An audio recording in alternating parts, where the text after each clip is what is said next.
everyone, this is Lakshmi Chaudhary from BLS World School, Greater Noida West. I am your English teacher and today I am going to explain this poem in front of you all, Hopping Frog. Okay, this poem is a very interesting poem. This shows a conversation between a frog during a rainy day and a little girl. There is a little girl in this poem and she is talking to the frog. Okay, there is a little frog. She's standing in the garden or somewhere. Okay, she's standing somewhere and she saw a frog hopping everywhere. Hopping, I hope you understand, hopping means jumping. Okay, the way frog moves forward, that is called hopping. So in this poem she is talking about it. Now I'm going to start the explanation. The poem says, hopping frog, hop here and be seen. The young girl is standing and she saw a frog and she says that hopping frog, hop here and be seen. She says to the frog that, dear frog, you can hop here, you can jump here, and I will see you. Okay, I will only see you. I like seeing you hopping here and there. The little girl liked the frog to see hopping here and there.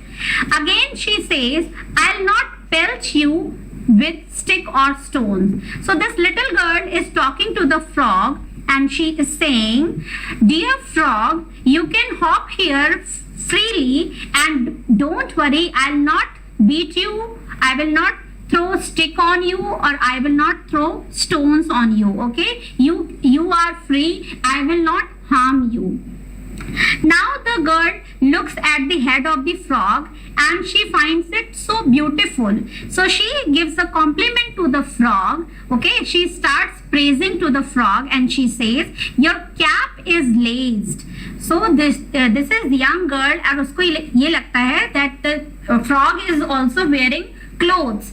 Okay, she doesn't understand that this is the real skin of the frog. The frog is not wearing any clothes, but she finds that as if the frog is wearing some designer clothes. So she starts praising the frog and she says that your cap is laced. She finds the head of the frog as if it is so beautifully laced, जैसे उस पे बहुत ज्यादा अच्छे से less वाला कपड़ा लगाया गया हो. She finds as if the head of the frog is beautifully laced, and the skin, the green skin of the frog, she finds it as if the coat is the frog is wearing a green color coat. The skin of the frog is of green color. I think you can see it in the screen. Okay, it is of green color. So the girl says that your cap is laced, cap is so beautiful, and you are wearing green coat. And then she says, goodbye, we'll let each other alone. She says that now, dear frog, you can go, I am also going, let us leave each other alone.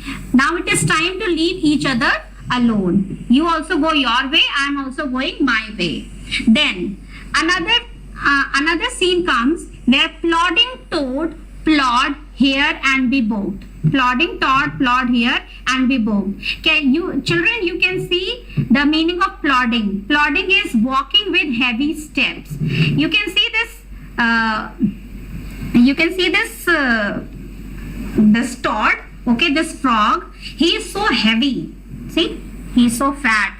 This frog is so heavy, and she says that plodding toad, when the frog is very heavy, he walks with a heavy step, and she says, plodding toad, you plod here and be looked at. You can jump here with a heavy step and everybody can see you. You the finger of scorn is crooked at. Means everybody who's looking at the frog, they are finding it useless. They are finding this frog useless. The big people, not the girl. Girl likes the frog. Okay, girl really likes the frog. She doesn't find it so ugly, but she says that others are saying that you are so bad looking, your looks are not good. And she says, but though you are lumpish, means though you are not good looking, but there is one more thing which is very important for you, that you are harmless. You are really harmless. And then again she makes a promise to the frog that you won't hurt me and I won't hurt you. You will not hurt me and I will not hurt you. So the